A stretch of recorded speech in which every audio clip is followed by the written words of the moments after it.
Good evening, everybody, and welcome to another edition of 108 Stitches Baseball Talk. My name is Scott Morgan, off Motor City Madmouth. I'm going to be talking fast a lot. Yes!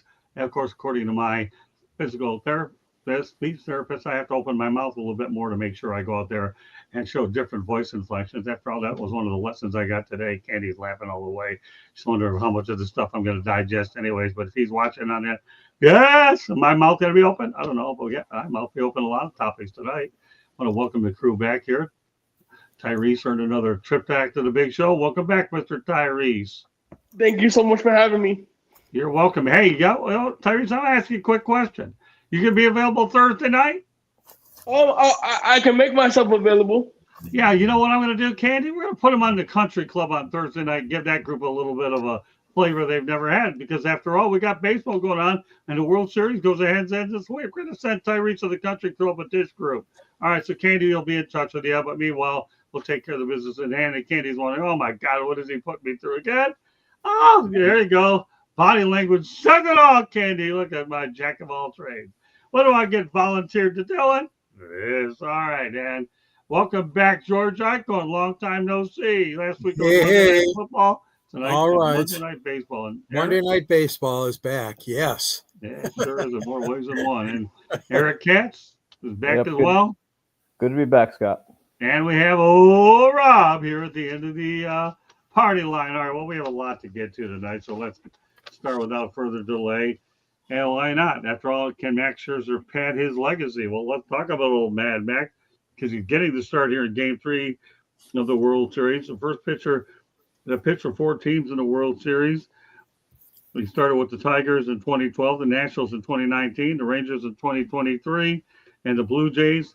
And he faces Tyler Glasnow tonight, who, by the way, is 0-0, 0.68 earned run average, and 13 innings pitched with 18 strikeouts. Mad Max, by the way, is 1-0, 3.18, 5.2 innings pitched, 5 Ks. All right, Tyrese, what do you think about Mad Max? I mean, as he was an ex-Met player, I'm always going to be in support of Mad Max. I mean, he's just one of the coolest pitchers to me.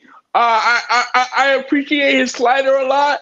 And I think, in terms of overall career, he's like a cat that always seems to land on his feet. He's never in a bad situation. I just hope he can, work his magic one more time and get another ring. Candy? It says a lot that he's pitched for 4 different teams. And he's pitched in the World Series for 4 different teams. Like, there are a lot of players that never make it to one World Series, much less to pitch a starting pitcher in 4. It goes all the way back to 2012. So what a career he's had. And I hope he does really well tonight. George? 2012, yep, I was there, covered that series. He had a great record that year for Detroit, 16-7. But yeah, it's a tremendous. Oh, are you kidding me? 4 teams, different World Series teams that he's been on. He's been very durable. I mean, I know he's had injuries in his lately. I mean, the last few years, but he's still a great pitcher and has done a wonderful job. He's already cemented himself, for me at least, in the Hall of Fame. But more important than that is, can he hold the Dodgers at bay today? Very crucial for him to do so. They gotta have a super effort from Max today, and I think he might just do that. Eric? Well, Max Scherzer is, for a guy who's as accomplished as him, and if he can still pitch relatively well, people are going to find spots in their rotation for him. He may not be a number 1 anymore, but given his track record and his experience, somebody will sign him.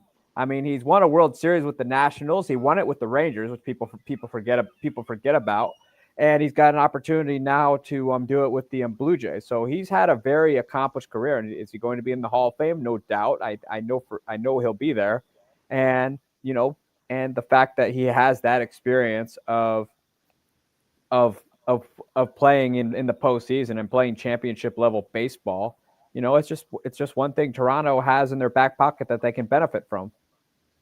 Rob? Yeah, well, listen, we saw it in the American League Championship Series, right? That great game he pitched And he did not want to get taken out of the game, which I also love. That's Mac. So, yeah, I mean, this is his fourth team. Like Candy said it the best. You know, some guys don't get to play in any World Series with one team, and Max has been there with 4 different ones. So, you know, he's awesome. Well, you know what? We finished with you on this segment, Rob. We're going to start with you on the next one because I know it's painful. So sorry, Rob. I hate to do Nolan this. Ryan? No, that'll be later. Okay. I'll make it even twice as painful for you later. But because that'll be on there. Don't worry, I have a few more Nolan Ryan isms before it's all said and done. Former Mets and the 2025 World Series is probably more painful for you than Nolan Ryan. Max Scherzer, obviously, on the hill tonight for Toronto. Chris Bassett's in there for Toronto. Andres Jimenez for Toronto. Then you have Michael Conforto of the Dodgers and Anthony. Yeah, I got it right first time. Thank you. Conforto and Anthony Banda. How tough is this that they're not wearing a different set of pinstripes, Rob? Yeah, well, yeah, you know, Conforto really hasn't done much. So that, you know, I really, you know, listen, I'm happy for any ex-Mets who make it to the World Series. Why the Mets, you know, Bassett, I wanted them to re-sign. I don't know why they didn't a couple of years ago. But you know what? Good for them. They made it. The Mets did not deserve to go to the postseason this year. And I've said it before, and I've accepted it. But, you know, good for them. Go, Eric. I mean, you know, as far as pitchers, as far as ex-Mets being there, especially the ones that are kind of turning into like good relievers, I wouldn't put that too much on the Mets because let's be honest, you know, we say that now in hindsight, but sometimes it just takes a situation like LA, which knows how to kind of rejuvenate careers and in a big market and give them a chance to compete. You know, Bassett, you know, I was really surprised when the Mets didn't re-sign him because I always thought he was a guy who was good for that middle of the rotation arm, like a number 3 starter. But yeah, I wouldn't put too much on like, you know, the amount of ex-Mets there. I mean, it just is. George. Yeah, I mean, those things do happen a lot in sports. I mean, you know, but it just adds to the pain of the Mets fans. I mean, when they see this, obviously the big important one was the fact that they failed to qualify for the 2025 postseason. And then you add more on when you see a team with several of your ex-players. So it is a touching moment, rubbing salt into the wounds moment, if you will, I'm sure for the Mets fans. But it happens. It happens at baseball. It happens in all sports. And I wish those guys good. And I do think that, yeah, Bassett was a key pickup by the Blue Jays. You know, he's 11-9 this year, and I'm sure he could have won a lot more games. But yeah, he's a great pitcher, and I think he's the best out of that lot that you read off, Scott. Candy. In today's day and age, it's rare that a player stays with only one team throughout his career. It just isn't. I mean, they just don't. They move, they change, they change of scenery. Teams want to do different things, go in different directions. And so is it unheard of that you see this? No. I mean, let's face it, some of the teams were traders at the trading deadline, and some of them were buyers, and some of them were sellers. You just never know, and you just hope that the team that you have at the end gets hot, stays hot, and does well for you. All right, Tyrese. I guess you have to kind of go where you're wanted in sports, and you know if you're wanted elsewhere, then if the door's open, walk through it. But I would say, you know, when Chris Bassett left, I shed a tear. You know, he was one of my favorite guys when he was with the Mets. But I also think at the time that the Mets culture wasn't right, and you know, if it's not fitting the player, then they should walk. Okay. Well, you know, Rob, since you really were painful about the Nolan Ryan, I have no choice but to add it now. I'm sorry, Rob. I can't help it. Or am I really sorry, Rob? You don't believe I am anyway, but anyway. All right, well, we're going to go to our Nolan Ryan and Ichiro Suzuki segment. We're going to do it early, though. How's that? In 1974, Nolan Ryan set his career high 332.2 innings pitched. In 2024, Logan Gilbert led the bigs with 208.2 innings pitched. Oh, Nelly Rob.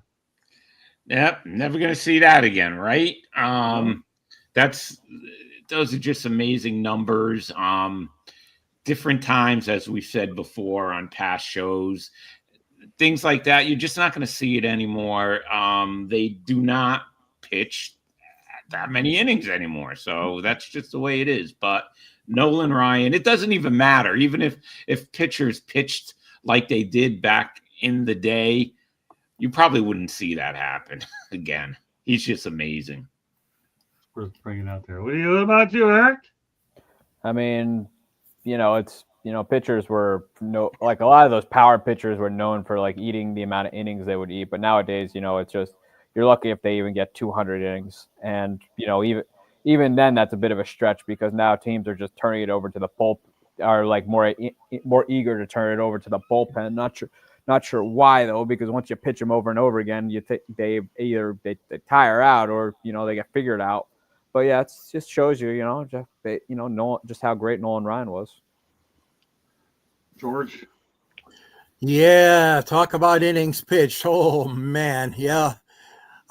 You're right, Rob. We're never going to see that again. I mean, that's incredible, some of the stats that Nolan Ryan racked up as far as the innings go. And he was definitely such a great pitcher and almost a superhuman with some of the things that he did in his career. But that's a big one. That really stands out, the innings pitched, because nobody's going to match that anymore. And hats off to him. He's done a terrific job keeping a lot of those stats will never be touched. Great pitcher, and a workhorse, like you guys said, with the innings. Candy?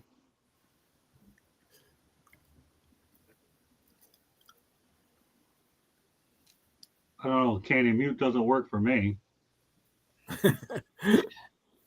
So we've talked that pitchers don't go very many complete games, so they don't pitch that many innings. So to think about it, in order to get so many innings, you've got to pitch how many games. And players, because of injuries and Tommy John surgeries, they're not, because it's become such a specialized field, they're not pitching as long and as late in their career because they can't, because of all the, and then because of the injuries, there's years in there that they can't pitch. Like you have Tommy John surgery and you're out for a whole year. So that's how many games, how many innings you missed right there. And they don't go as late as the Nolan Ryans do. That's true. Tyrese? It's like Nolan Ryan is like the Wilt Chamberlain of baseball. The bar that he set will never be touched. And I think it goes to show how minimal guys back in the day were. They probably didn't do all of this, advanced technology, which was like, if I feel good, if I have enough rest, I'm good to go. And he's done it for multiple teams. He's played on the biggest stages, so he's a name that'll always be etched in baseball history. You know what, Tyrese? That's a great analogy. You're calling Nolan Ryan the Wilt Chamberlain of baseball. Wow. All right. I like that one. I'll tell you, there's a reason why you're on this network, pal. Great stuff. All right, let's go to Ichiro Suzuki.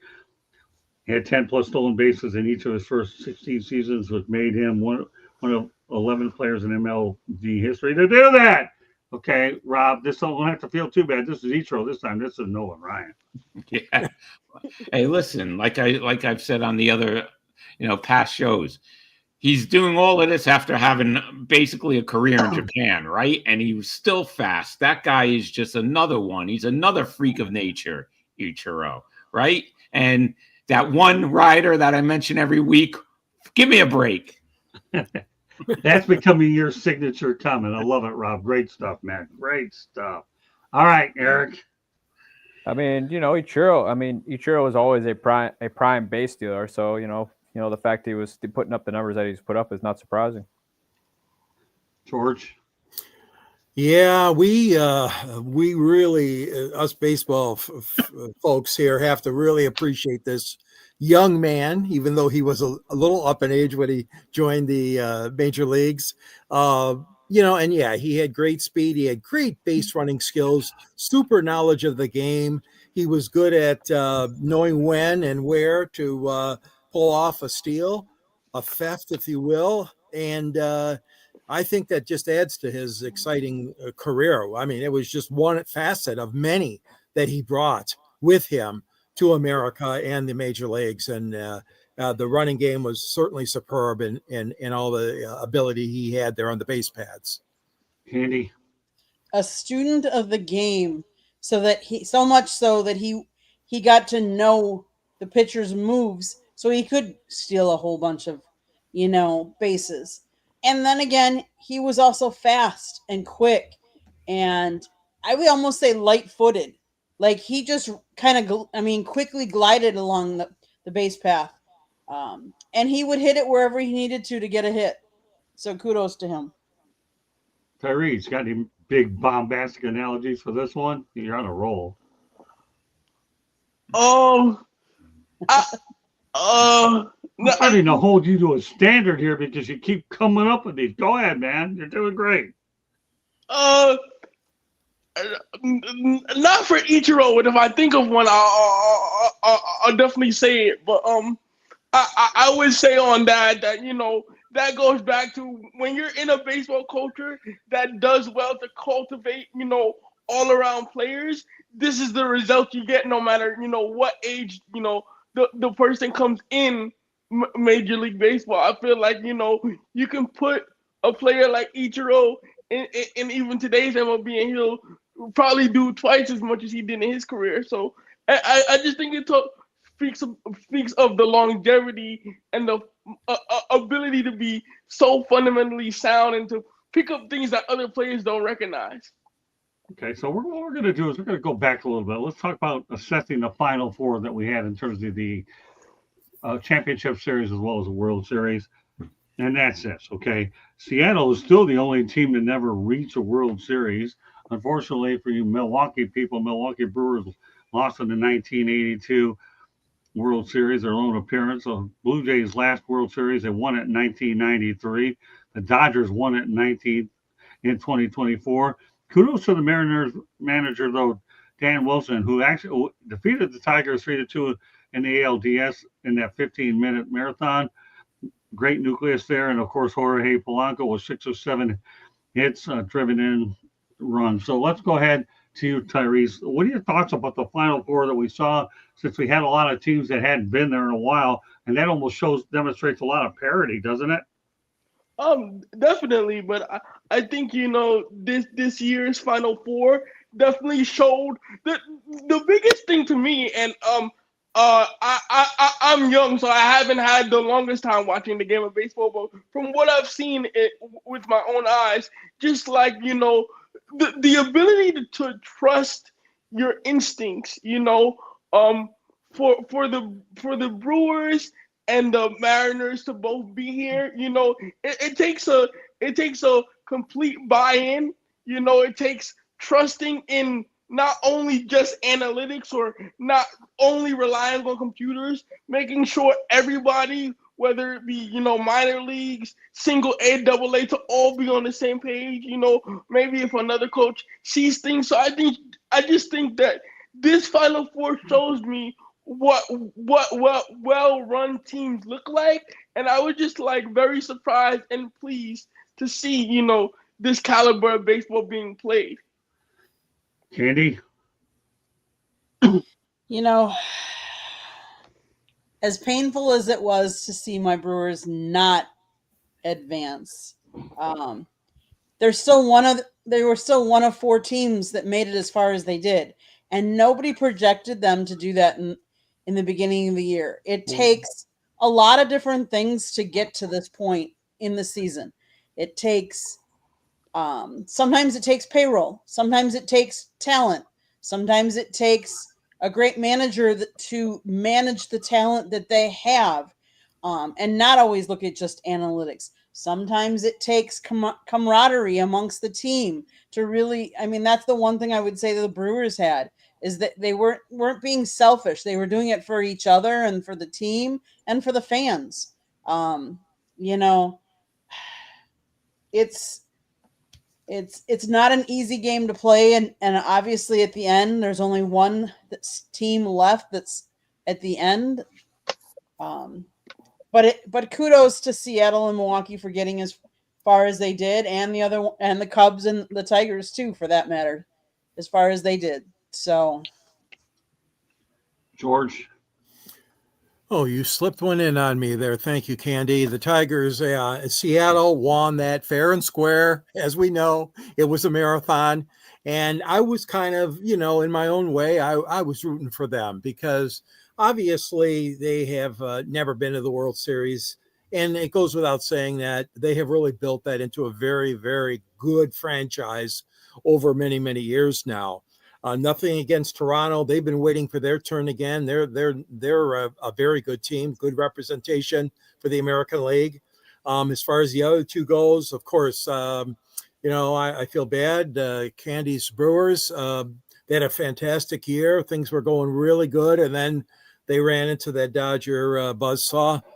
I really think that though the two teams now that are left obviously are good teams. Their lineups are good. Their pitching is pretty damn good.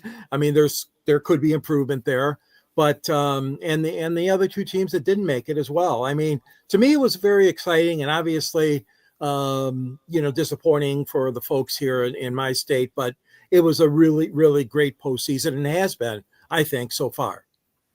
Eric.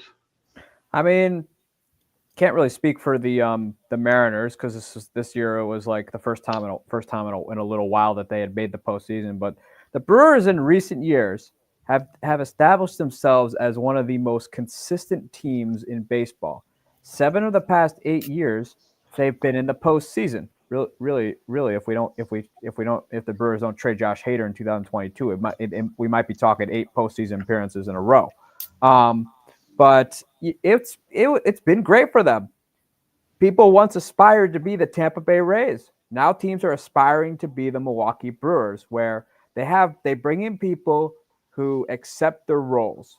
They know that a lot of them aren't going to be around forever. That the roster is going to turn over. They're going to either be traded or be a free agent, what have you. But you got guys who are willing to accept their roles, and that's why that's what makes the Brewers so good.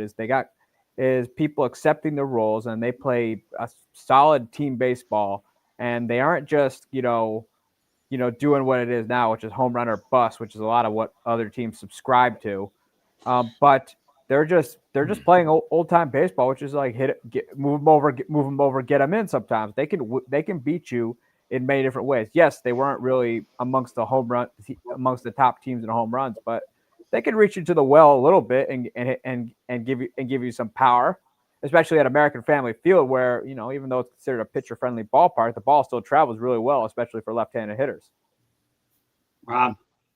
Yeah, it was a pretty good Final Four. I really thought that Milwaukee was going to give the Dodgers more of a fight. Yeah. I was kind of disappointed in that series, the National League Championship Series, but I think I would have liked Seattle to make their first World Series. But listen, Toronto got hot at the right time, and they mowed down the Yankees and before the American League Championship Series. So they really, really deserved it. So this year, it's been a pretty exciting postseason. And like I mentioned before we came on air, the American League Championship Series had the most viewers since 2017. So that tells me something. It tells me something. The Milwaukee Brewers had too much Shohei Ohtani, and this guy went out there and ran circles around him. They found out what Babe Ruth was all about in this modern day era. Shohei Ohtani was a real deal. And that's exactly what the Brewers are. No, nothing disrespectful to the Brewers, a 97-win team. But when you have to deal with Shohei Ohtani beating you more ways than one, that's what you call Brewer abuse. All right. So with that said, Buffalo-based Yankees fans are pissed off that the Bills showed support for the Blue Jays and the NLDS. I think the Yankees fans better realize that there's a little support between Toronto and Buffalo, that they're neighbors. So, Rob, what are your thoughts about the fact that the Yankees fans are a little bit upset over this. Well, they really listen. Buffalo's so close to Canada. It's closer than it is to Manhattan and the Bronx and Queens. So they really can't say anything about it. It's like New Jersey, and I mentioned it last week's show. In New Jersey, in the National League, South Jersey Philly fans, North Jersey Met fans, or Yankee fans. So it's the same thing. They're closer. They get to go to Toronto Blue Jays games, and it makes sense to me. So they shouldn't be that mad. Now everybody knows it's only 45 minutes from one place to the other, and to go from Buffalo to New York City is a little bit of a schlep. Eric? I thought the whole thing was just overblown. Let's be honest. It's near Canada. Toronto's like right across the bridge there. You're more near Canada than you are near Manhattan. So, I don't know why it even became a conversation. Okay. George? Yeah, that's an international border just like we have here. And you are going to get people on both sides of the fence. I mean, Candy can relate to this. I know in the NFL, I mean, you've got Packer fans in the Upper Peninsula of Michigan, and a lot of them. So, I mean, this does happen when you have the crossover like that. I think it's sour grapes, for the Yankees fans to make a big stink out of this, because like you guys said, geographically, Buffalo is very right across the river, practically Niagara Falls or whatever, across from Ontario and Toronto. So they're both good. They're both good sports towns. We know that, but Buffalo does not have a major league franchise. So some people obviously have identified more with Toronto, and I could see that than they would for Yankees or Mets even. Candy? You kind of can see, like, someone referenced Milwaukee. Milwaukee doesn't have an NHL team. So who do they root for? They have to pick an NHL team. We have an expansion team, the AHL, the Milwaukee Admirals, but we don't have an NHL team. So Buffalo's got to pick. So you have to pick who you want to root for. The same with Buffalo. They don't have an MLB team they've got to pick for. Who are they going to pick? Is it going to be the team that's the closest? Is it the team that you can watch all the time on TV? I mean, are they getting Yankees games all the time on TV, or is their local TV Toronto? That makes a big difference too, because some people can't afford to get the MLB package and then support the Yankees. The Yankees have a big enough following. They don't need to be upset with not getting this Buffalo market. Tyrese? I mean, choosing your sports alliances, I think, a rite of passage for any sports fan. So I don't think a big fuss should be made. I guess it's just one of those things that, you have to kind of pick and choose. Great points all the way around. Yeah, bottom line is 45 minutes away beats a matter of a few hours away. Although keep in mind, though, the Buffalo Bills are the only team that actually plays in the state of New York. The New York Giants and the New York Jets play in New Jersey. So it's amazing when you talk about a team that actually plays in the state of New York. So with that said, when you talk about the Dodgers pitching, though, it was set up perfectly for the postseason. When you mention the likes of Yoshinobu Yamamoto, Tyler Glasnow, Emmett Sheehan. When you think about Yamamoto, he was 173.2 innings pitched with 2.49 ERA going into this. Tyler Sheehan with 90.1 innings pitched, 3.19 earned run average. Emmett Sheehan 73.1 innings, 2.82. Blake Snell 61.1, 2.33. ERA, and of course Shohei Ohtani, everybody's favorite player, right? Okay, 47 innings, 2.87, low inning counts in the regular season. So Rob, I'll tell you can't set up things any better than that, can you? Nope. Well set up. They're well rested. They got healthy at the right time, and that's a formula for winning. And then they have the secret weapon, right? Ohtani for the postseason. So you cannot. That's a hard pitching staff to beat. Eric? I mean, they got healthy at the right time. They got things clicking at the right time. Speaking of Otani, he actually just homered, and it's it's just they just were playing like solid baseball when it really mattered. George? Yeah, I'm telling you, that is definitely an advantage for LA right now. The playoffs have been very, very kind to the Dodgers, and like you said, with Yamamoto and Blake Snell and Altani. I mean, this is a great pitching staff they've got, and three big ones there. It really is what you said, Eric. They got healthy, they got right at the right time. And sometimes it just works that way. Other times it doesn't for a team. But the fact of the matter is that the Dodgers have these quality pitchers. They can throw them out there, and they are ready to mow down the Blue Jays whenever they can, although they had trouble in game one, as we know. So let's go forward and see. Well, Eric just mentioned Shohei Otani, home run, 7th home run of the postseason. The Dodgers lead the Toronto Blue Jays 2-0. All right, Candy. Generational player. That's for sure. Yeah. The Dodgers have 4 number one starters that would be number one pitchers on a lot of other teams. And they have 4 of them. And they put all 4 of them out there, especially in the NLDS. And they pitched lights out. They were on. But they were also injured for part of the year and rested up. So they haven't pitched how many games this year. And that makes a difference. But, and they could have one down for, this month and one down for this other month. And they still have enough horses to get them to this point. So now for them, it's like they're pitching, it's July, and they're pitching well. It takes a lot of different things and all of the things to work out to get to this point of the season.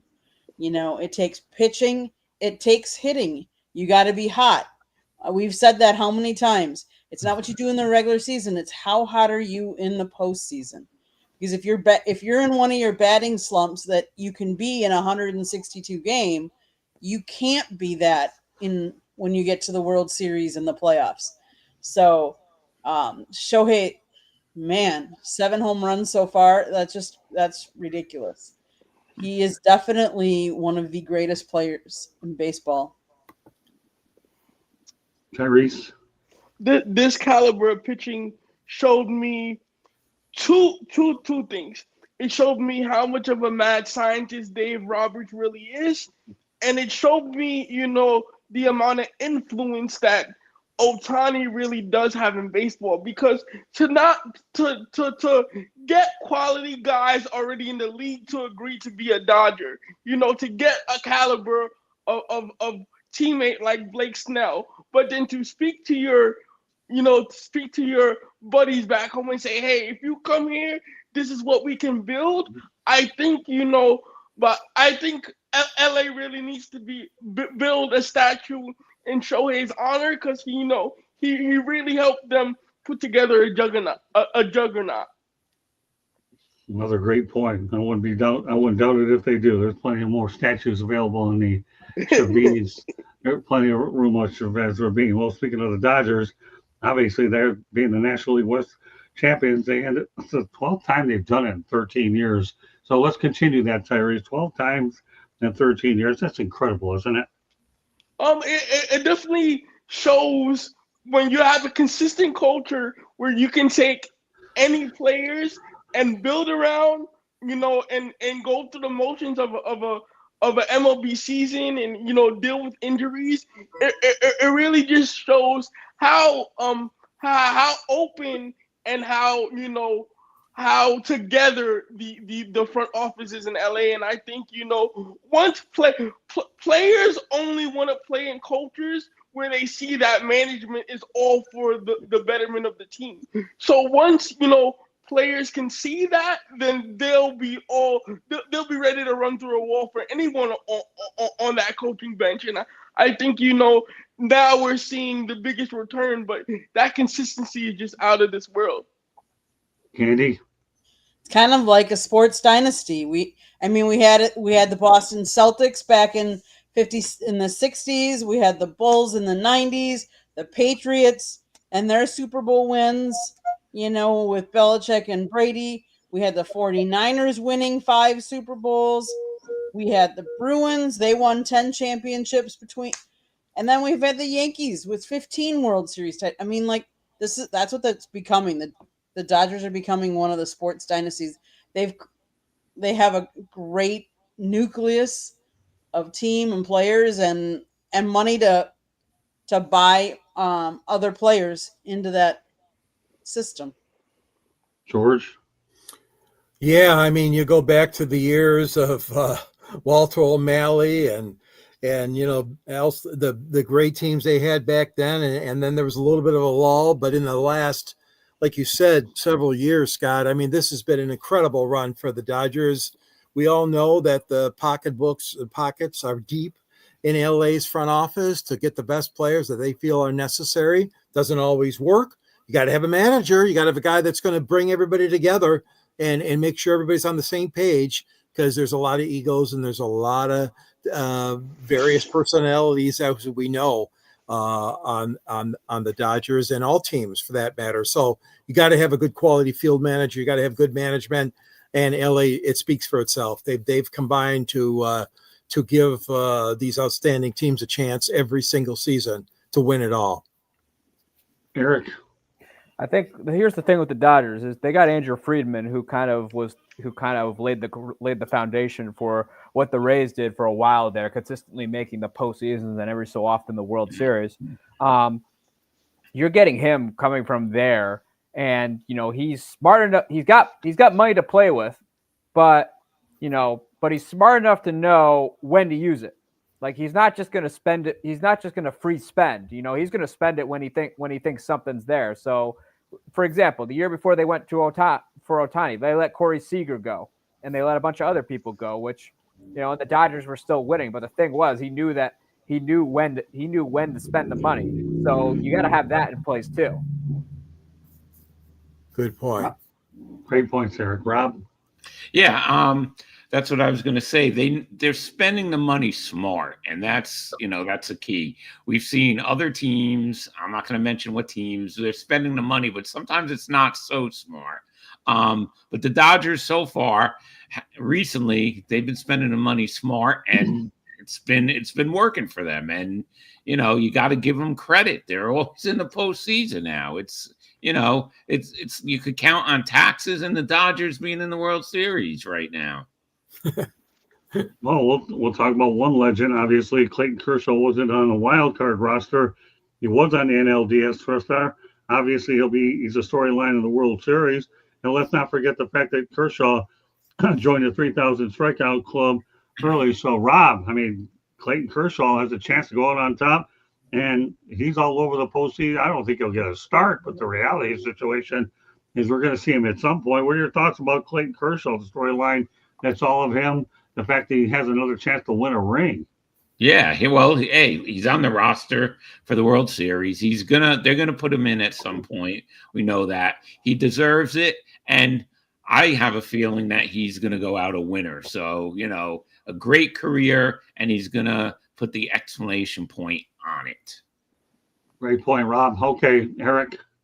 It's a storybook ending for Clayton Kershaw. He's had one heck of a career. He was the best pitcher of the middle 2000s, and also one could probably say the 2010s as well.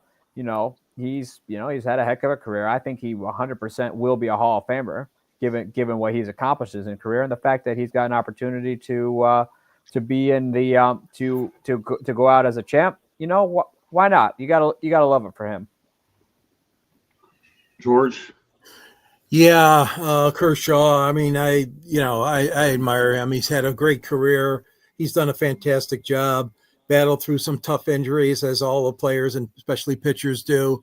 And I am also happy that they're putting him on the World Series roster. And I agree. I mean, he's going to get in there sooner or later.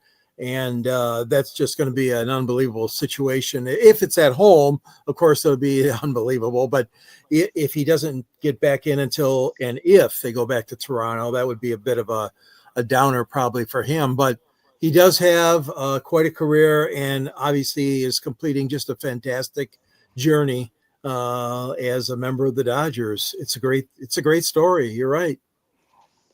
Candy. He was drafted by the Dodgers with the 7th overall pick in the first round of the 2006 MLB draft. He worked his way through the Dodgers farm system and reached the majors at age 20 after one season. And then what has he done? He's been an 11-time All-Star, World Series champion, National League MVP, 3-time National League Cy Young Award, Triple Crown, Gold Glove, 3-time NL wins leader, 5 times National League ERA leader, 3-time National League strikeout leader, and he's pitched a no-hitter. Like, this would be the creme de la creme, like, to go out pitching, in the World Series. What a career! What a storied career! Kudos to him, because I was saying earlier in particular that not many players in any of the major sports stick with one team and one team only for their whole career. Yeah, that is surreal, Candy. It is hard to find one guy that starts from start to finish, for sure. Great points, Candy. All right, Tyrese. Clayton Kershaw is like the David Robertson of baseball. To be in this, stage of his career and to be teammates with Shohei Ohtani, just like David Robinson was teammates with Tim Duncan, as they were ascending that dynasty on the NBA, But Kershaw is just a pitcher that I've always respected. That the Cooperstown curve is something to be marveled at, and I think including him on this World Series roster is just a great way to show his family that he went out on top and on the active roster, and he has a lot of things to be fortunate for, and he can say when his career is over that he did it at the he did it the way he wanted to do it, and he played the game the right way. Not a lot of veteran pitchers can say that. So his career stands on its own. It's amazing. You come up with two great NBA ones, and Tim Duncan, San Antonio Spurs, NBA. That's another good one. And the way you brought in Wilt Chamberlain, unbelievable stuff, Tyrese. I love it. Now I'm starting to find out not only is he a good baseball guy, but I have another NBA guy in here. Never know when I might slide you in on an NBA show next. I got a guy who's so versatile. I'm finding that out before all of our eyes tonight here on 108 Stitches Baseball Talk. Great stuff, Tyrese. The more I learn about you, the more I like it. There's all kinds of places for you on this network, buddy. All right, so let's continue. I'm sorry, Rob. You don't want something you want to add? No. I said it. Oh, okay. Well, there you go. Everybody's on a roll tonight, having a good show. Pace is moving by really, really well as well. We'll talk about a trade that the Dodgers made, an in-game trade with the Milwaukee Brewers, where they sent Stuart Moreau for cash considerations. Everything is wild about this trade. I can't believe that the Dodgers actually sent a trade to the Brewers for cash considerations. That's what makes this one really strange. Rob, pick up on this. Yeah, that was just funny because Milwaukee picked him up. He was sent right. He was injured anyway, and he was sent right to the minor leagues. So, right. I mean, are the Dodgers running out of money? I don't think so. I don't get that. It's a weird trade, and in-game trade too, which makes it even weirder. I agree with you. It's crazy. Cash considerations with the Dodgers is worth putting in this show to begin with. All right, Eric. I mean, it's not a that was a weird one. That's why it made tonight's show. George. Yeah, that is a weird one. That's a good way of putting it, Eric. Eric, you're speechless. You're speechless. So am I. But anyway, that was one of Eric's shorter responses. Yeah, yes. Well, Milwaukee and the Dodgers. Yeah, that's a strange one, and certainly it's not what you would expect. But I'll tell you what, you sometimes make those deals when you think for sure you're going to get something special in return. and some of them work, some of them don't, as we all know, especially Yeah. those in-season trades. But there's a lot to be said for this one. Yeah, it is. It does kind of make you wonder and pause for a bit on that one, Scott. Yeah, we could throw some weird stuff in here. That's why it's 108 stitches baseball talk, because you know what one of those stitches is, and that was one of them here. Candy, you want to make some sense out of the weird cash considerations? So the reason why they did that is to make room on the 40-man roster. So there was someone else they wanted to bring up. So that's why they traded him for cash considerations. If they would have traded him for another player, they would have had another body that they would have been in the 40-man roster. So they didn't want him in the 40-man roster, so they could probably bring up one of their injured pitchers or somebody like that to be back on the roster. So that's why. I'll leave it to Candy to clean up this weird situation. I knew we'd put you on the back end of this topic because you were longer than any of us on this one. All right, Tyrese.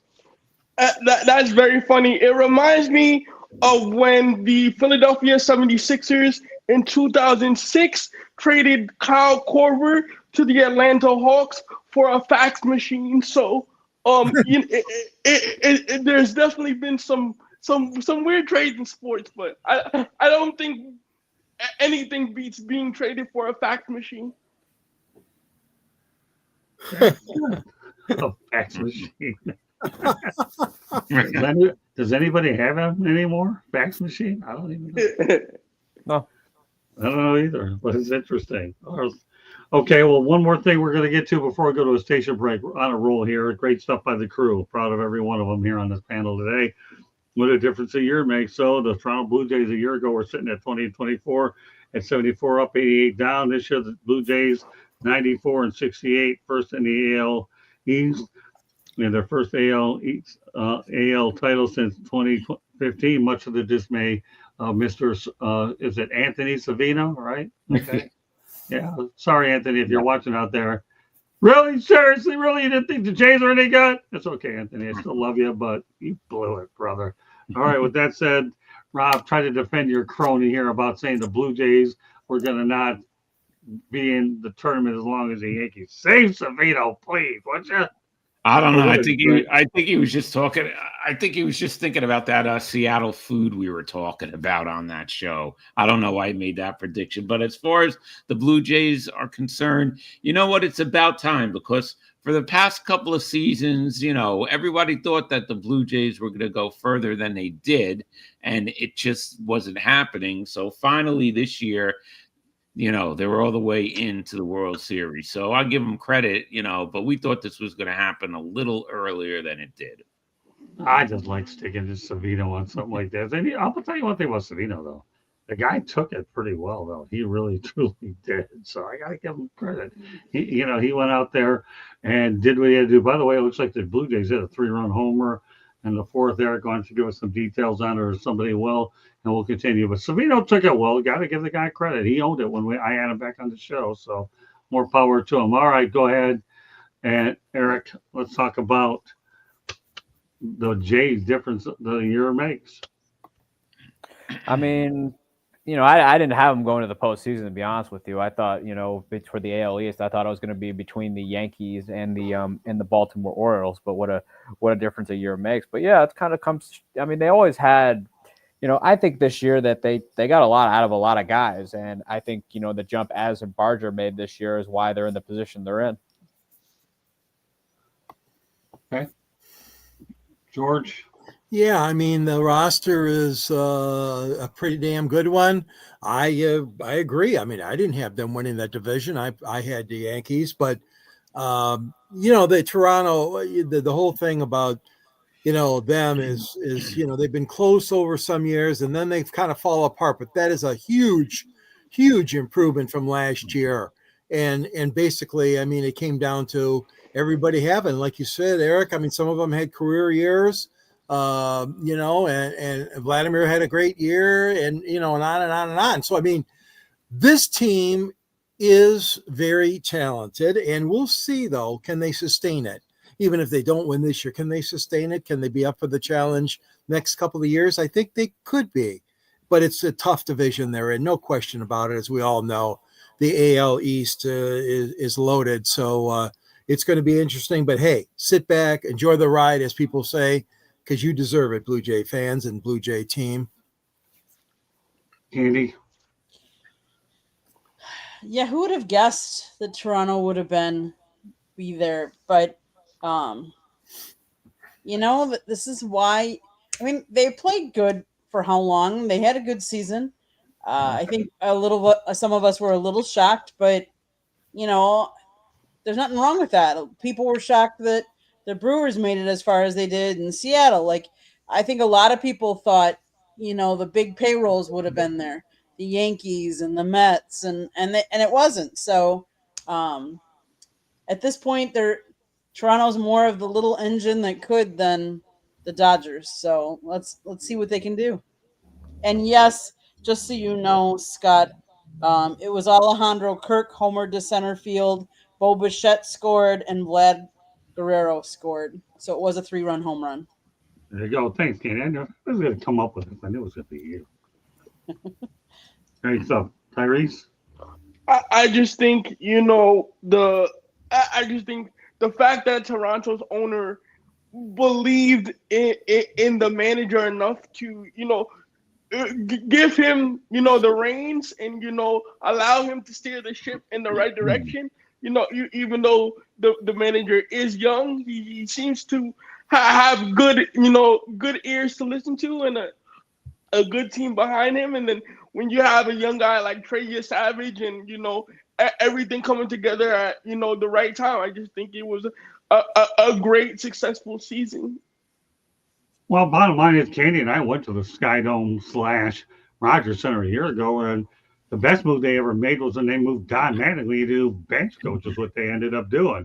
He had another responsibility, but they got smart. They put Don Mattingly as a bench coach to help Don Snyder. Everybody knows to work with Don Mattingly how much knowledge this guy has. So with that said, we're going to go to a station break, and then when we come back, we're going to segue to Don Mattingly in just a moment. Go ahead, Katie, for the station break.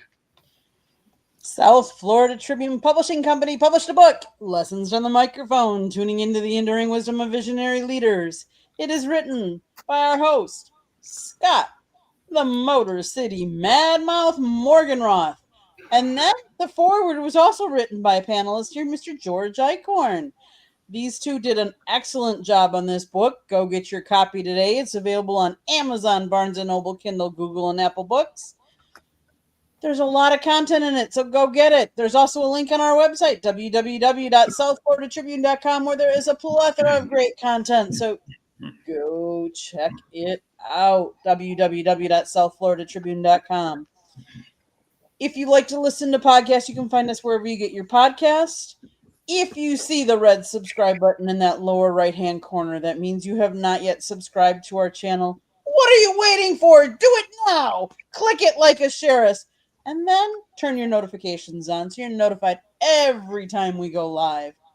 If you want to advertise, call Scott, 954-304-4941. And if you want to be a guest or have topic ideas, you can always email us at southfloridatribune@gmail.com. Back to you, Scott. All right. Well, I talked about Don Mattingly. We're going to go to Don Mattingly, who said, I gave the Yankees everything I had for years, but I'm here to end their season when they had the elimination game in their house. Loyalty doesn't win games, performance does. At this time, I'm performing for Toronto. He sure was, all right. And I had an opportunity to talk to Don Mattingly this summer. Candy, here's what he said about his role with the Toronto Blue Jays. Okay, share screen.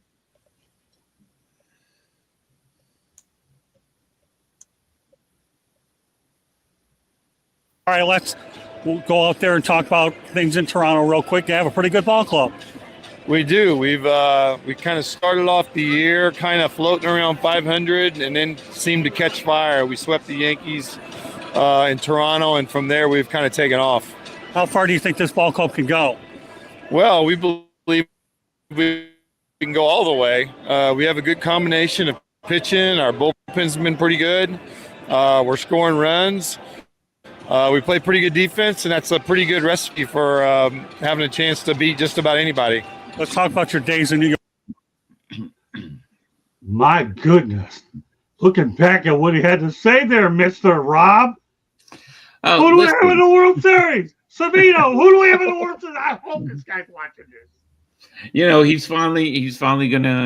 he finally has a chance to get a ring. Okay. I mean, that's one thing Yankee fans are, they've always said, Don Mattingly never got to play in a World Series, barely was in the postseason. We know that.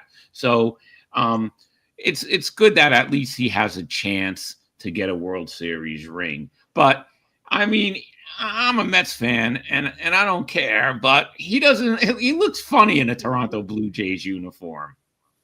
So what? I know you're a Mets fan. That's a cliche. ETC ... Too bad, so sad. We stuck it to you earlier about all the Mets that are in the World Series.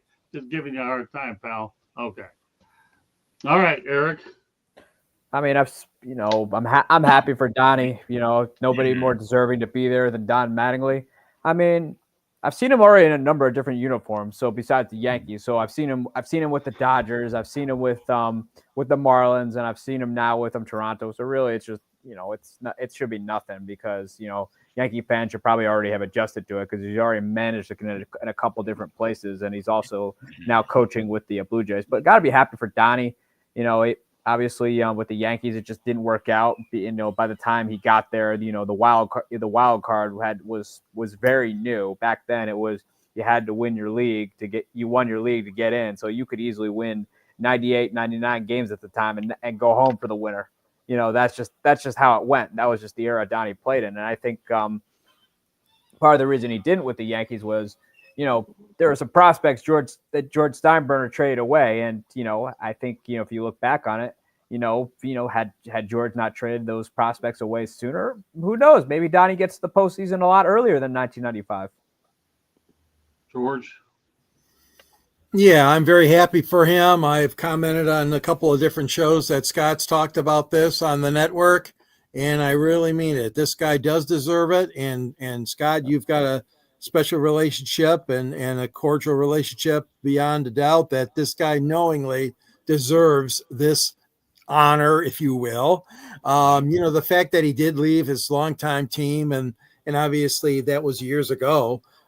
Because as you guys know, obviously being in Miami for a while there, and I really think that he's a very sound, fun. He's got a wealth of knowledge. He's one of these guys that, these bench coaches, they really earn their keep, as we know, and it's happened time and again where they themselves could be great managers, but they sort of step back, they look at the whole situation, offense, defense, hitting, pitching. I mean, they got to have such a wide grasp of knowledge on these teams, and that's what Don provides to Toronto and Schneider. So I'm really happy for him. That's great. All right, so far I've called on Rob, Eric, and George, right? So far? Yep. Yeah. Katie's turn. Go ahead. Donnie Baseball. Man, how sweet would it be if he got a ring now? I mean, he's been in base. He's a lifer. Yep. He has been in baseball a long time. I know he really enjoyed your conversation, Scott. I know, he was down here in Miami for a while. Scott kind of got to Scott, and let's face it, Scott and Donnie go back all the way to the Fort Lauderdale Yankees, known each other for years. So it's so cool. Like last year when we went to the Rogers Center.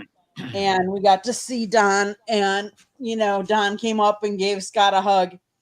And then this year, he was saying it doesn't get much better than this. I get to, be back in Miami, see a bunch of friends, see Scott, talk some baseball, and then, and the success that they've had this year that, he didn't have quite the payroll and the support down here in Miami when he was here. So, I really hope he gets a ring. He's had such a good career in baseball.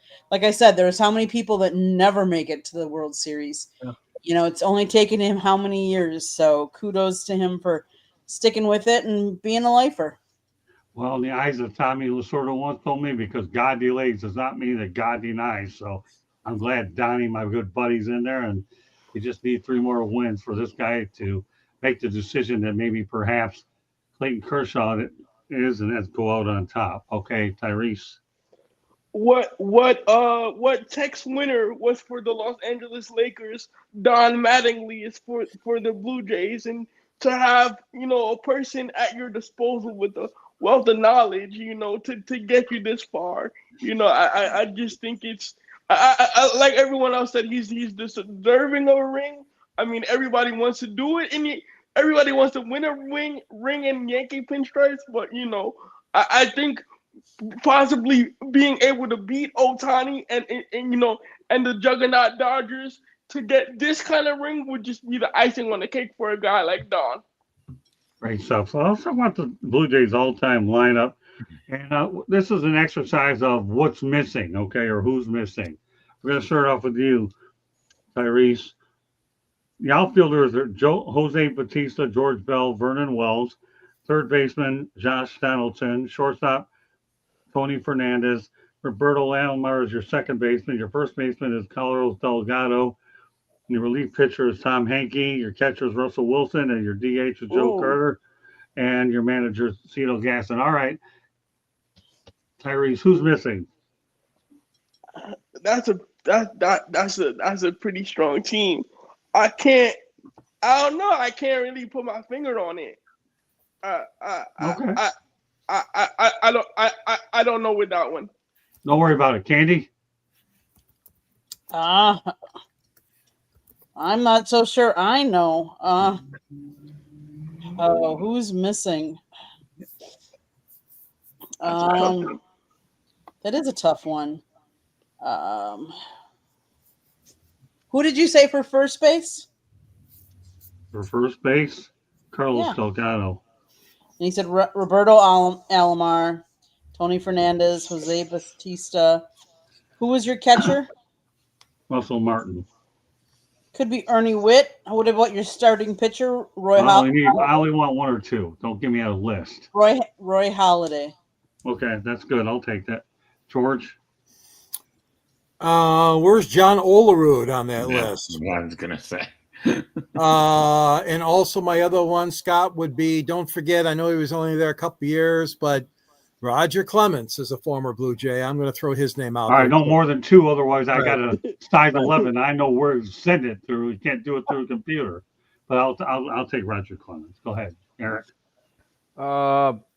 Where's Edwin Encarnacion? Oh, yeah. Yeah, where like people forget about how great he was. And I'd say pitching wise, do you have Dave Stieb in there? No, but I was about to say it until you mentioned it. Good. Glad.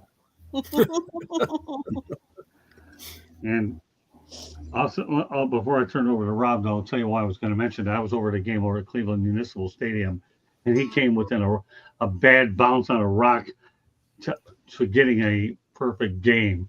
Wow. It really was. That ball hit a rock, and all of a sudden it went over the second baseman's head, and there goes that perfect game. Boy, I really felt it. All right, go ahead, Rob. George the whole Olerud, because that's who I was going to say. Did you say John Olerud? Or George Bell? Yeah, and Cat stole Steve, I was going to say. So those are the two I was going to say. All right. I won't say he's the best, but I'll tell you I had a backup. You know who one of the original Jays was? It was a guy by the name of Doug Alt. Oh, Yeah. Mm-hmm. yeah. So there you go. Well, that wraps up the Jays talk. Doug Alt. But I like all the choices. That's why I like to have topics. I'll have a lot more teams, but we're starting off with the World Series participants for sure. All right. Let's go to our first non-sports topic of the night. We haven't had one of those in a little while. So, all right. Well, let's talk about a Greenland shark. Why would he bring up a Greenland shark on this program? Because I'm crazy and I'm not. So that's why I'm going to do it. Okay. A Greenland shark born in 1620 is still alive 4 centuries later. Greenland sharks grow so slowly they don't even reach maturity until 150 years old, Rob. Can you believe that? Yeah, well, I think he's waiting for the Mariners to get into a World Series. So. Oh, that was good. I like that. Is. All right. There's hope for you in this business after all, Rob. Okay. All right. Eric? I mean, with how I mean, I mean, Greenland sharks are like it make me think of people because sometimes I think people don't reach full maturity unless they start getting up there into the 100 years old. George. You got me on that one, Scott. Oh my gosh, that is a long lifespan. Oh God, I don't know what to say. I don't know. That's incredible stat that they're that that old, and I wouldn't want to go near him. He probably lost a lot of teeth, though. You think being now around that long? I don't know. The Greenland sharks, stay away from me. Well, I'll tell you what, while I have an opportunity to talk about longevity, rest in peace, my Aunt Mary Muss. And also, we lost a very important celebrity over the weekend by the name of June Lockhart, who was on Lost in Space. So yes, we did. Yeah. So rest in peace, June. I always remember you for Lost in Space. I'm glad we had an opportunity to bring you on our show tonight, June Lockhart, Lost in Space. All right, Candy. Their longevity, some individuals estimate them to be over 400 years old. They can grow up to 24 feet long. Ooh. They're slow swimmers with an average speed of less than 1 mile per hour. They also live in the deep, cold waters of the Arctic and North Atlantic Oceans. Probably why they go so slow, because they're so cold. And their flesh is poisonous when fresh. So be very careful if you're trying to eat them or anything like that. So they are on the vulnerable list. So I wouldn't recommend it. And their females give birth to live young called pups, which hatch from eggs inside their mother's body. Okay. Interesting. Tyrese, I know you never thought you'd ever hear about a Greenland shark in your lifetime, but you get to tonight. No, I think the lifespan of a Greenland shark would be the lifespan of all of Nolan Ryan's records. I don't think. That was good. That was good. I'm sorry. I don't think those records would be touched. But to hear those facts and figures on the Greenland shark, that's very interesting. That an animal can have that longevity. So that's kind of cool. Kind of cool as your one-liners are better. I can't believe I lost it on that one because of you. I'll tell you, Tyrese, I didn't order this guy to meet CI. Here's a guy with cerebral palsy, right?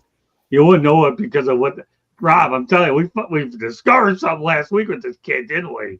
Yeah, he's great. Yeah, he's my property for now. I'll let you know when I can send him your way. All right. All right, well, let's go on to the second participant in the World Series, and that's the Dodgers all-time lineup. The outfielders are Carl Furillo, Willie Davis.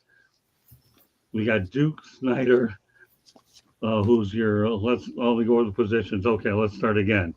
Okay, those are your outfielders. Third baseman, Ron Say. Shortstop, Pee Wee Reese. Second base, Jackie Robinson. First base, Bill Hodges. That ought to break your heart, too, again, Rob, doesn't it? Although not really. He actually won with you guys. Relief pitcher, Kenley Jansen. Catcher, Roy Campanella. DH, Shohei Ohtani. And manager, Tom Lasorda. Okay, Rob, what do you think of this group? Great, of course. And if you want one player, how about Steve Garvey? There you go. I like it. Eric? I mean, there's just too many Dodgers There's just too many Dodgers players to name, just because they've had a lot of great ones over the years, dating back to their time in Brooklyn. But I'd probably say if you're missing one, I'd go Sandy Koufax, and then also Roy Campanella. Well, didn't I mention him on here? He's on there. Okay. Well, stay with Koufax. Leave it alone. Don't ruin it for everybody else. I will stay with Koufax. That's a good choice. Icorn? Pee Wee Reese. He's Pee Wee Reese. He's on there. Did you say Duke Snyder? Yeah, I'll go over the list again. Duke Snyder's on there. Let's see. Willie Davis, Carl Furillo. Keep trying, Icorn. Mike Piazza. There you go. I like that one, Icorn. Thank Good you. man. Thank you. Damn. Candy. Did you have Jackie Robinson? Yeah, he's on there. Don Drysdale? Stick them, man. I was going to take that one. Now we have them on there. Thanks to you. Good job, Candy. Thank you. It's all right. Don't worry. You're not in the doghouse over that. You're just smart, lady. That's why she's on every show on the planet. Okay. Go ahead, Tyrese. I don't know many Dodgers players, but I would. Oh, okay, are we talking about Dodgers players across any era, no matter if they play for the Dodgers in their prime or not? Yep. I would say, how can you have an all-time Dodgers lineup, even though the name I'm about to say wasn't in his prime in the Dodgers? I would have to go with Greg Maddux. Okay. I'll put him on there. All right. Well, you know what? Here's what I'm going to do. Now that all my first choices are gone, I'll tell you what. I'm going to put Mookie Betts on that group. Yeah. Sure. Because they went out there and put Shohei Ohtani. Why not put Mookie Betts in that group? Well, that's a great Yeah. group. That's why when you're able to compare all these people, it's just remarkable. Mookie Betts is on there. In fact, why not stop there? What about Vladimir Guerrero Sr.? There you go. There's a couple we're talking about. So, all right. Well, let's go to our Ty Cobb reference of the night. July 17th, 1961 was the day that he passed away. So I'll tell you one thing, Rob, we'll be doing some Ty Cobb stuff eventually, but what are your thoughts about Ty Cobb? Well, great everything, right? And I remember a show that you did where you guys were going over, is Ty Cobb better or is Babe Ruth better? Right. Right. I remember that. So Ty Cobb, I mean, what more could you say? Guy was great. Eric? Best all-around player. I mean, that's all I have to say about it. George? I know you have a little more to say from your neck of the woods. Yeah, and I know our late great friend Ernie Harwell. He knew Ty Cobb. Like you said, he died in '61. You see, some of these knuckleheads now, when they pick these all-time Detroit teams, I don't know how they can forget him, but some of them do, which is totally ridiculous. But Ty Cobb is just an unbelievable guy. We all know that. Spent a lot of time in Detroit, of course.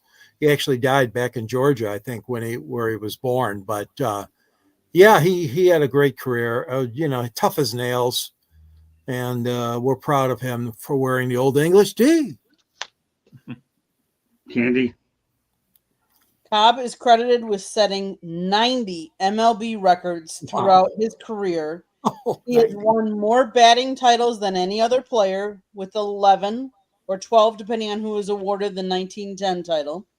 And during his 24-year career, he hit 300 in a record 23 consecutive seasons. Wow. With the exception being his rookie season. He also hit 400 in 3 different seasons, a record that he shares with 3 other players. I mean, what more can you say? He played 24 years, 22 of it with the Tigers.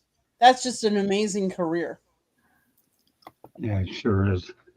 There's a statue there with his name is on at Comerica Park, but no number. He wasn't wearing one then.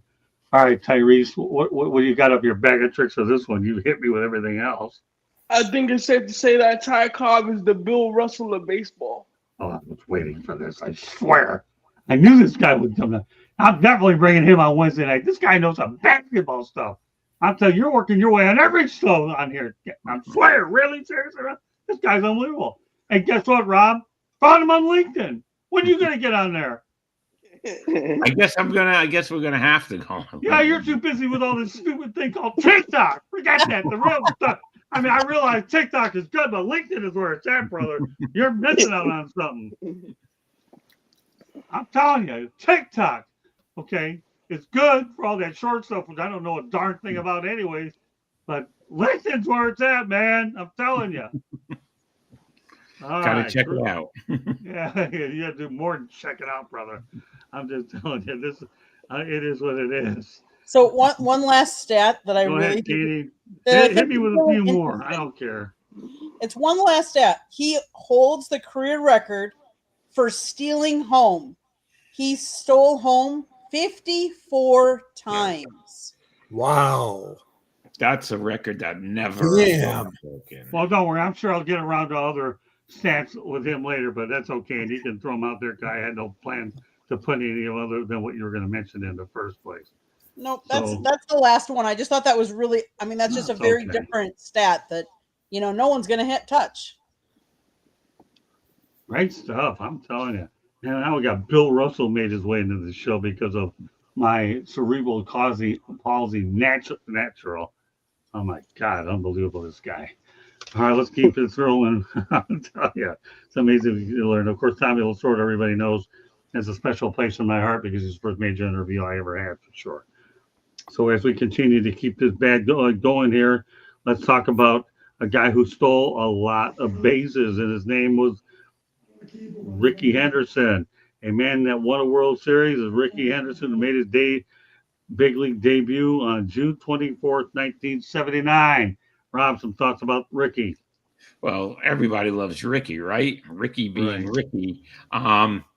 Today on my show, I told you John was on, and he was a teammate of Ricky. He was actually a teammate with a lot of future Hall of Famers, and Right. he told that story about when Ricky Henderson got the $1 million check for breaking the stolen record base record, and he framed it. And they asked him, Ricky, did you cash the check? He said, no. What did you do with the check? He said, no, I framed it and I have it hanging on my wall. He didn't cash $1 million check. So they just cut him another one and told him, please cash this. So what a character. All right. Eric? I mean, Ricky was one of the great characters of the game. I mean, he was he could not only do what he wanted on the field, but he always had it was never dull with him. That's true. George?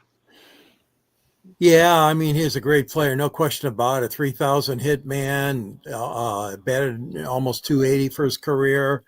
Interesting enough, he was born on Christmas Day, and then he died last December, 5 days before his birthday. Right, He died right. December 20th, and only 65 years old. It was a shock to everybody that loves the game, as we know. Anytime we lose somebody, and especially in the 60s and stuff, but this guy was just dynamic on the bases, no question about it. 1,400 steals, and Right. and really his only thing, and I don't know the answer to this. Maybe you guys do. Why did he bounce around to so many different teams? There were a lot of teams he played for, and I know his career was long, but it seems like I don't know if there were problems off the field. None of my business, anyways. But he did play for a lot of teams. Well, I mean, when he went to the Yankees, we all know he went there with Billy Martin, George. Yep. He That's played for okay. the Mets too. Yeah. Yeah, and we know what happened during the postseason in '99. Him and Bonilla in the clubhouse playing cards. Yes. Yeah, Bobby Bonilla. Yeah. Yeah, Bobby Bonilla played his cards right in a lot of ways. That's why he's still getting paid for it. Great stuff. And all you had to do was hire the right agent. You set me up well there, Maraska, for that one. Good stuff. He also lucked into Bernie Madoff being the team's financial advisor. Yeah. Oh, yeah. I was waiting for that. You guys have come up with some good stuff, including our new NBA expert up here that has cerebral palsy. Got a new NBA expert has been born. Okay, Candy. That was good. So George, I know you said that he played for a lot of different teams, and he did, but he played for Oakland Athletics, then he went to the Yankees, then he went back to Oakland Athletics, then he went to the Toronto Blue Jays, back to Oakland Athletics, then San Diego Padres, Anaheim Angels, then back to the Oakland Athletics, New York Mets, Seattle Mariners, San Diego Padres, Boston Red Sox, Los Angeles Dodgers, and then as a coach for the New York Mets. 25-year career. A 12-time stolen base championship. He led the league in runs 5 times. Henderson holds a single season record for stolen bases, 130 in 1982, and is the only player in American League history to steal 100 bases in a season, having done so 3 times. He has 1,406 career stolen bases, 2,295 career runs, and 130 stolen bases in a single season. Once asked if he thought Henderson was a future Hall of Famer, statistician Bill James replied, "If you could split him in 2, you'd have 2 Hall of Famers." Oh, good line. Good line. I love that one, Candy. That's good stuff. Okay. Everybody else talk about it, or does my NBA expert want to chime in on this one too? I would say, I guess Ricky's NBA equivalent would be probably Speedy Claxton. Who? Speedy Claxton. Look at this. I'm Speedy Click. I'll tell you, when you got talent on your roster, that's a good problem for me to have. I might even kick the tires of moving Rob over to a Saturday. You never know with all the talent that I got. Anything's possible, Robin. But the way I do things, I like to juggle my lineup. Rob, never know. Well, I may move you to Saturday because you do a good job in the chat room. I'll keep you honest. You never know. Anything's possible because after all, I'm the manager. I fill out the lineup cards. Anything's possible. Okay. Great show tonight. Oh, but we got one more topic, and it's a non-sports topic. And I saved this one for last because we have Halloween coming up right around the corner. And that being this, the best events in Iceland. Yes, I can't forget my Iceland topic of the night. Although Wednesday night, we're going to have a few of them that night too, because the best events in Iceland, and because we're hitting October events, that's why. And I'm running out of days to do it, but you guys get the best one of the group. But the best events in Iceland, Halloween Arts and Crafts on October the 28th. And guess what? That is tomorrow. Okay. Family-friendly arts and crafts event to create spooky decorations and bring them home culture and creativity. What do you think, Rob, about Halloween in Iceland? Well, I think it's good. It keeps the few gangs busy in Iceland for Halloween because we know there's not too many gang members there. So it gives the whatever gang members are there something to do on Halloween instead of toilet papering houses there in Iceland. All right, I figured this was appropriate for the timing with Halloween. I had to get it just on time. Wait till the other group's going to have to deal with when I spit a few of them out on Wednesday night. Stay tuned for the sports exchange. Oh, I got a big crew. Don't worry, Icorn, you're getting all the Iceland hay today. But go ahead, Icorn, Iceland. What are your thoughts about this Halloween out in Iceland, man? You want to get me a part of this one? Yes. Count me in, man. It's one of my favorite holidays. It's really a lot of fun, and it's really taken off. And I'm glad that the people of Iceland got their own separate celebration, like you said, on the 28th of October. And it sounds like a lot of fun, man. I bet it is. Iceland, man. For sure. The greatest place I've ever been to, and I got more. I'll have my travel agent Candy come up with a bunch of new cruise ideas. Although my buddy Larry Bluestein actually mentioned the other day over the Miami Hurricanes game, maybe I should see a football game out in Ireland for college football. I'm kicking the tires on that one. Larry Bluestein will be on the Wednesday Night Sports Exchange at a later date as well. Eric, some thoughts about Halloween in Iceland? Glad they're doing it. Halloween's always a great holiday. Candy?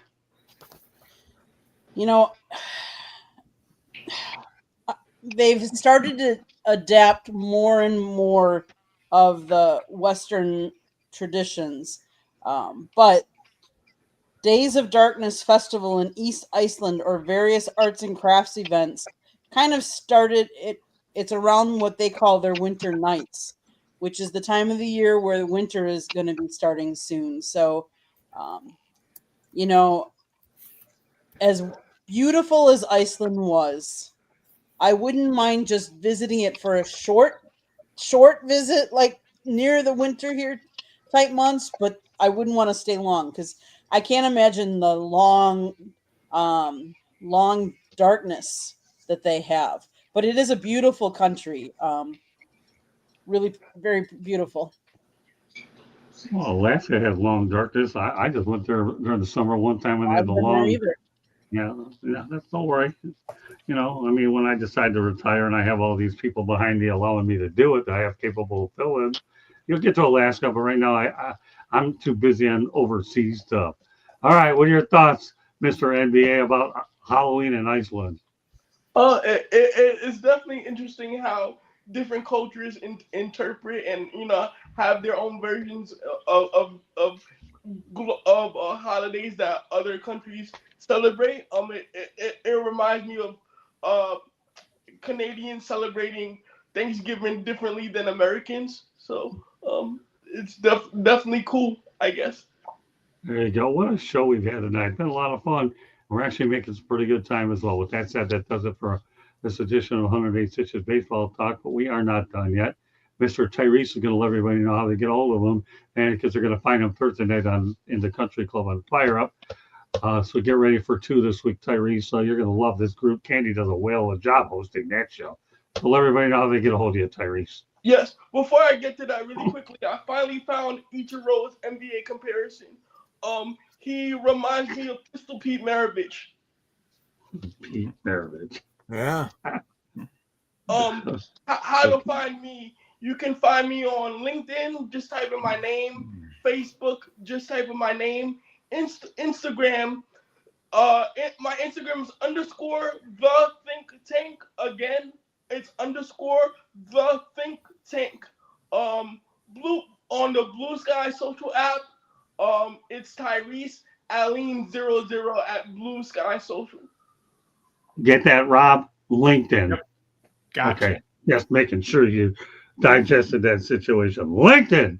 That's where it's at, my brother. TikTok. Whatever. TikTok. I have no idea how to pronounce this stupid thing. I only have a couple of videos on one with Tom on Don Matthews. So LinkedIn, Rob.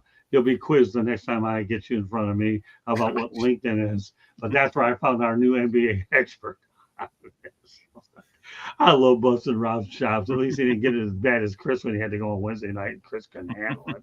Dealing with the barrage of stuff he wasn't prepared to handle. Chris is a good guy, too. So, all right, Rob, with that said, I'm going to segue over to you. Let everybody know they can reach you, pal.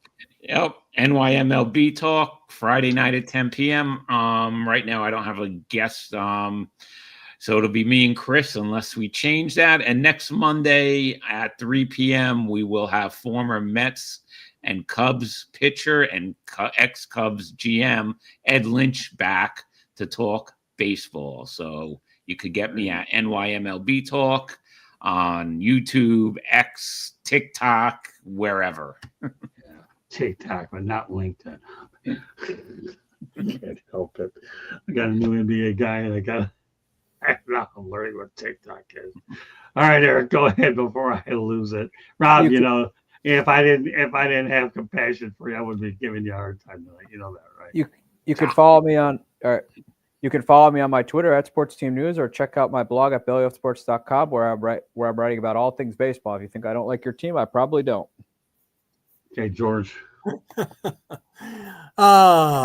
can reach me at gicorn@yahoo.com. Find me on the South Florida Tribune website under the contributing writers section. And there at the end of my column, there's a link to Amazon, which is where my book's available. Thank you for putting the picture up there, Candy. And Scott, appreciate the time. Just mentioning sports broadcasters on the air. Scott and I got our start about 45 years ago in Detroit, and it captures all those years in between. Good to be on with you guys. Thanks for having me. Okay. I get through everybody. All right, Candy, time for another station break.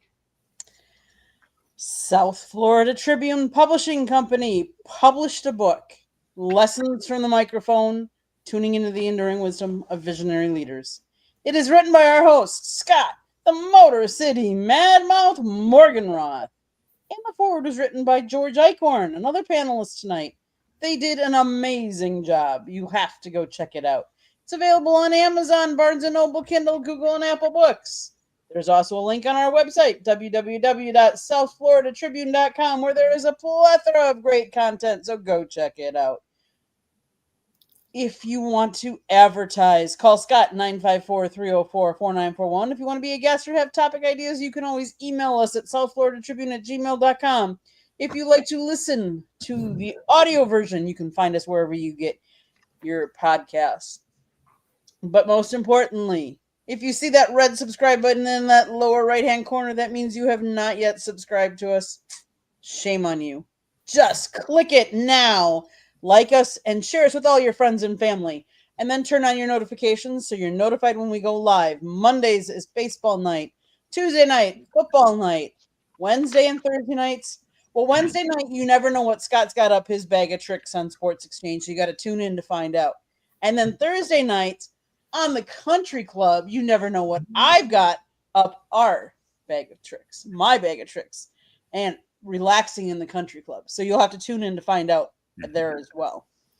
But if you go to our YouTube channel, please do so. Go like and like all the videos. There's all kinds of videos up there. If you want to listen to Scott did an interview. Scott actually after the Miami Hurricanes versus Stanford game, Scott got 5 questions in with Frank Reich. So go check him out. They gave him a lot of airtime, so that's awesome. Go check that out. If you like to listen to a band, I've got the Hurricanes band playing the national anthem. For those of you that missed the national anthem before, if you're watching sports on TV, because a lot of TV is not showing that, you can go check that out. If you want to, the rest of that Don Mattingly interview that Scott did, it's up on our YouTube channel, so go check it out, and you can watch the whole thing in its entirety. We've got just lots and lots more. If you want to listen to Mario Cristobal or Carson Beck or one of our other shows, go check it out.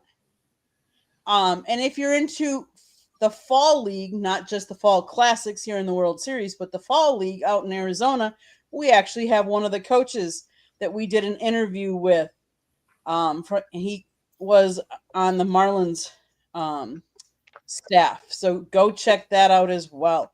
Lots of different things you can check out on our YouTube channel. Go enjoy and just explore. Back to you, Scott. Great job, Candy. I'm glad you mentioned a lot of those things. Frank Reich was a really good guy. And I want to say a special thanks to the Stanford Cardinal Communications Department. They were really good, allowing me to get the questions I wanted in. And guess what? We became a media distribution partner for the Stanford Cardinal. Maybe a good time to do it, because with the head coaching opening and all these openings opening up, you never know who's going to wind up over there. But I'll tell you, the Cardinal were great. And when I tried to take a different approach covering Canes games this year, because I decided, you know what? Well, know what Cristobal says, I can deal with them during the offseason. So I decided to pivot, one of my favorite words. And let's talk about the opposing ones. And I've gotten some pretty good ones this year. Billy Napier, before he was let go, Alex Skolish was on there, and Jeff Brome, and of course the most recent was Frank Reich. And George, you're going to like this. Reich was a quarterback in 97, 98, and I used to ask him questions in the locker room, and it was pretty neat to be able to talk to a guy that I had a chance. He said it was great seeing you again, Scott. That's what he did. So it was really kind of neat stuff. So there you go, Rob. And that's what happens when you get inside with that thing called a press credential. It works. You never know, you can stick your microphone in front of somebody's grill. But it was a great time. And I want to thank the Stanford Cardinal Communications Department. They were great. He was the only person they made available that night. Of course, Miami beat Stanford 42-7, but better days are ahead for Stanford, who, by the way, did beat Florida State the week prior. So with that said, great night here on 108.6 Baseball Talk. Everybody out here, I'm proud of each and every one of them. You all know who they are: Tyrese, Candy, George, Eric, and last but not least, Rob. So everybody did a sensational job tonight. That does it. So in the meantime, thank you very much for joining us on this edition of 108.6 Baseball Talk. We'll be doing Talking Baseball this Saturday, so hope you can join us, and we'll be back at it Monday night after the post-World Series. Good night, everybody, and we appreciate everybody for tuning in from wherever you're able to tune in. God bless everybody. Good night.